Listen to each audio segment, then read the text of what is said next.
Okay. Hi everyone. Uh, as you know, we have started the new series of session. That is, we are going to do daily based current affairs, which are very much important for your exam point of view. So for that, we are picking up very important news, which will be very useful to you, and we'll discuss those news. In a very detailed way, right? So for more information and for the notification, I would recommend you to please subscribe this channel and click the bell icon so that when we upload any new video, you get a notification of that, right? So as we know, today is 12th of November. So we are in this particular session, we are going to cover up five important topics. That is, Union government restores MP lad scheme, Onake Obaba Jayanti on 11th of November, CISF and NDRF chief appointed, new book by Salman Khurshid, and India ranks 10th in climate performance index. So these are very important five news that we are going to cover up in this particular session. So before starting this session, I would again like to tell you, please like and join the session, and please click the bell icon. And there are other links which is given in your description box. I would also tell you, please go through those links in those description box. So first of all, the union government restores MP lad scheme. So what do you mean by MP lad? What's the full form of MP lad? MP lad is Member of Parliament Local Area Development Scheme. It is fully center-sponsored scheme, first of all, and it was announced and it was formulated in 1993. Initially, this scheme was under Ministry of Rural Development and Planning. But in 1994, this schemes, until today also, this scheme comes under Ministry of Statistics and Program Implementation. And program implementation. Till now, it is under this ministry. So the union government has approved the restoration of the Member of Parliament Local Area Development Scheme for remaining part of the financial year 2021, 2022 till 2025 to 2026. And it was 4 terminals within the period of 15th Finance Commission. So this scheme was suspended for the 2 years, 2020 to 21 and 2021-22, because we know because of the pandemic and all. So under this scheme, basically, this money is provided to the local MP, right? So for, that local MP will spend that money for the infrastructure work according to the need of that local area, right? And how much money that MP would get? MP would get 5 crore of money, 5 crore per annum. And that money will be in two equal installments of 2.5 crore. And basically, that money will not go directly to that MP. It will go to the local authority. He can recommend that work, but the sanction of the money and the watch of that money, whether that project work or project work that is going on that particular area is under the control of, and it is under the supervisory jurisdiction of the local DC of that particular district or an area. So how does it work? Basically, so Member of Parliament recommend work based on the local needs of the selected constituency. So first of all, we need to understand if that Member of Parliament can only spend that money in that area where he is elected. But on the other hand, there are MPs from the Rajya Sabha also. From the MPs of the Rajya Sabha, they can spend that money from the state, within the state from which they are elected, because they are not elected because there is no territorial jurisdiction, right? There is a proportional representation in the case of Rajya Sabha, but in the case of Lok Sabha, there is a representation of population as well as the representation of territory. So that's why if he's an MP from Lok Sabha, he can spend that money in that particular territory of the constituency from which he is elected. In the case of Rajya Sabha, that member can spend that money in that particular state. But what about the members who are nominated by the president? We know that there are 12 members who are nominated by president in the case of Rajya Sabha. Initially, there were 2 members of the Anglo-Indian community in Lok Sabha, but now it was abolished. So the 12 members from the Rajya Sabha, they can spend that money anywhere in India. So there is no foundation. So district authority, that the district collector, the IAS officer, sanction the eligible work, select implementing agency responsible for implementation. So completed and ongoing works listed at the DA's office on www.mplets.gov.in. They can check that what are the works which are going on, and citizen can also file the RTI to know about the status of works and the funds, right?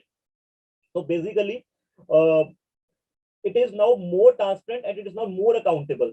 The next one is the Ministry of Statistics and Program Implementation. Central government formulates MP-led policy. They release 5 crore annually in installments of 2.4 crore each 2.5 crore in 2 installments equally. And we know there are 5-year tenure, and the MP will get 25 crores. In that particular scheme, the government will provide 25 crore to each MP. Directly to the district authority establishes monitoring mechanism. And there is also one thing that we need to understand. It is mandatory that 15% of money need to be spent on scheduled caste area, and 7.5% of money need to spend on ST areas. So this is a very important point that we need to know about this. So this was the MP-led scheme. Next news was Onake Obawa Jayanti, 11th of November. So who was Onake Obawa? Onake Obawa was Obawa. She was a woman who single-handedly fought with Hyder Ali's soldiers, right? Hyder Ali basically was the king of Mysore, and his very famous son Tipu Sultan. Maybe you all have heard his name, Tipu Sultan. He was also known as Missile Man of India, of the medieval India now. So Karnataka government announced, Karnataka government has decided that they're going to celebrate Onake Obawa Jayanti on 11th of November. So she was a women warrior who fought the forces of Hyder Ali single-handedly with pestle. Now, what is pestle? Pestle is basically an instrument which is rounded from the front, right? And stick is behind that. It is basically used to make the chutneys and all in Chitradurga in 18th century. So Hyder Ali, a ruler of Mysore kingdom and the father of Tipu Sultan, invaded Chitradurga fort, which was ruled by Madakari Naika in 18th century. So Onake Obawa was the wife of soldier Kale Muda Hanuma, who was the guard of the fort. Next one. CISF and NDRF chiefs were appointed. What is the full form of CISF and NDRF? CISF is Central Industrial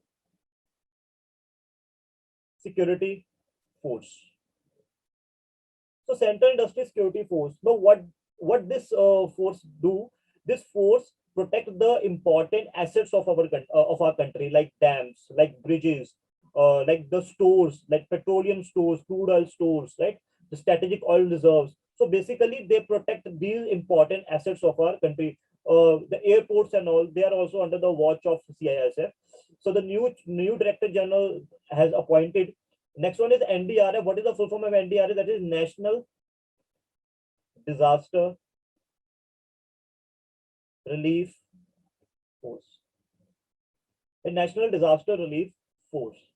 So Special Director in the Intelligence Bureau, Sheel Vardhan Singh, has been appointed as the new CISF DG, Director General, and National Police Academy Director Atul Karwal has been appointed as NDRF DG. Now, where the National Police Academy, the full form of this academy is basically Sardar Vallabhbhai Patel National Police Academy.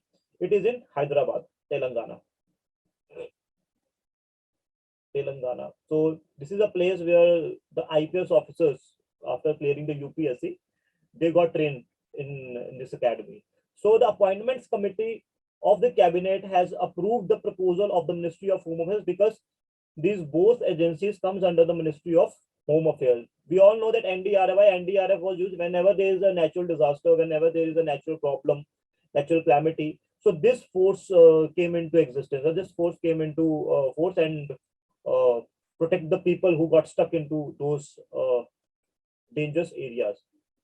So next one is new book by Salman Khurshid. We know the Salman Khurshid was ex-foreign minister of Congress government also. So the former union minister and the Congress leader Salman Khurshid has launched his book, The Ayodhya Verdict, named Sunrise over Ayodhya, Nationhood in Our Times, because books and authors are one of the most important topics in these competitive examinations, especially those books which are very much controversial. And as we know that by seeing the name, maybe it is a controversial. So SC judgment on Ayodhya dispute land on November 9, 2000, and we know that the Babri Masjid was abolished in initial of 1990s. So because they think that the Ram Mandir was there, and Babar came and he destroyed that mandir, and on that temple they built a Babri Masjid. So it was a question of sentiments. It was a question of belief. So the problem which occur in the Ayodhya in initial years of 1990, the Babri Masjid was destroyed. So it was a very long-term dispute between Hindus and Muslims over this particular land.